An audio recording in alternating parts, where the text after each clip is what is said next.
What's a graduation without a selfie?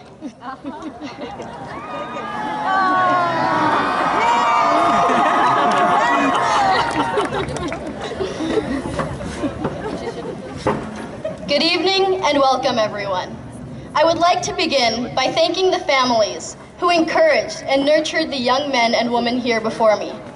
I would also like to thank the teachers and administrators who inspired and empowered these graduates. Life is like a marathon, and we have just crossed the 12th mile. So congratulations, class of 2015, on our incredible accomplishment.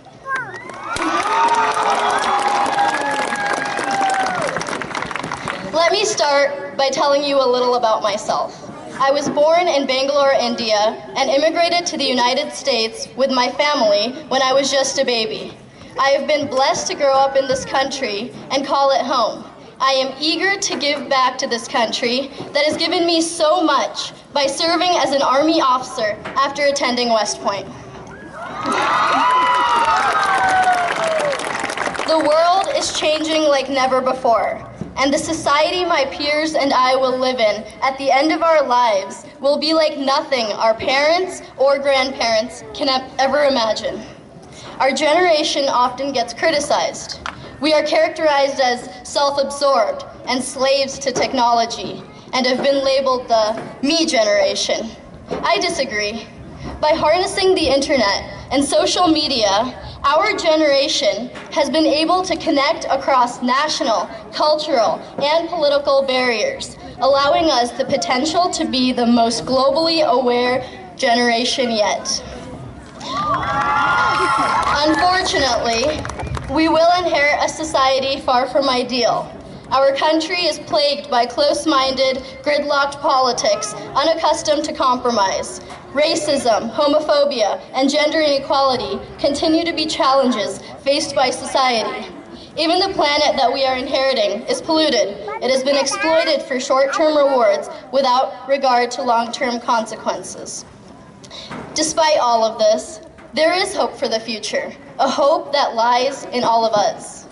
In our ever-increasingly interconnected world, everyone has a voice like never before. However, we can only take responsibility for our world after we take responsibility for ourselves. The way I see it, we are all like diamonds. Diamonds are originally lumps of coal, subject to immense amounts of stress and heat.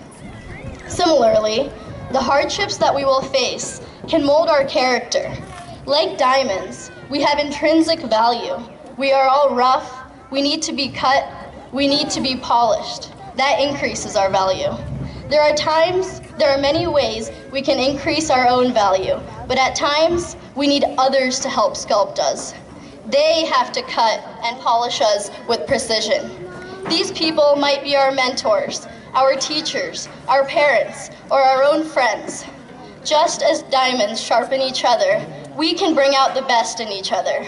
So thank you to some of my best friends, Amber, Jada, Yashika, Sierra, Mariella, Logan, and Josh, who threatened me if I didn't put them in this speech. Dr. Randy Posh, a person I hold in high regard, was a professor of computer science at Carnegie Mellon University. After being diagnosed with pancreatic cancer, Posh delivered his last lecture just months before his passing, which many of us watched in Mr. Beachy's class. In it, Dr. Posh describes brick walls that will continually reappear in our lives, attempting to hinder us from reaching our goals. We must summon the strength to face these brick walls with courage. He taught us that allowing these brick walls to hinder our ambitions means that we don't have enough desire or passion. If there were no constraints, then achieving what we want would be too easy. It is only when we face these constraints that we become imaginative, gaining strength that we hadn't thought existed. We are incredibly blessed. We have the love and support of our family, teachers, and community. We have an education and opportunities for more. We live in a country like no other, with freedoms and liberties that allow us to make the most of our lives. We can use these privileges for our own personal benefit and enjoyment, or we can be empowered to change the world we live in. The road always forks. We always want to take the better road, but our environment and circumstances may lead us down the wrong road. Once in the wrong road, it is difficult, it is turbulent, and it is rough. But we must remember that there is always a fork coming up so that we can choose the better path. Every one of us has the power to positively impact the world. Whether it is suppressing school bullying, inventing solutions for cleaner energy, or becoming more engaged citizens, it is our opportunity, but also our responsibility to create a world we would be proud to pass on to future generations. As Mahatma Gandhi once said, "Be the change you wish to see in the world." So class of 2015, go forth and conquer.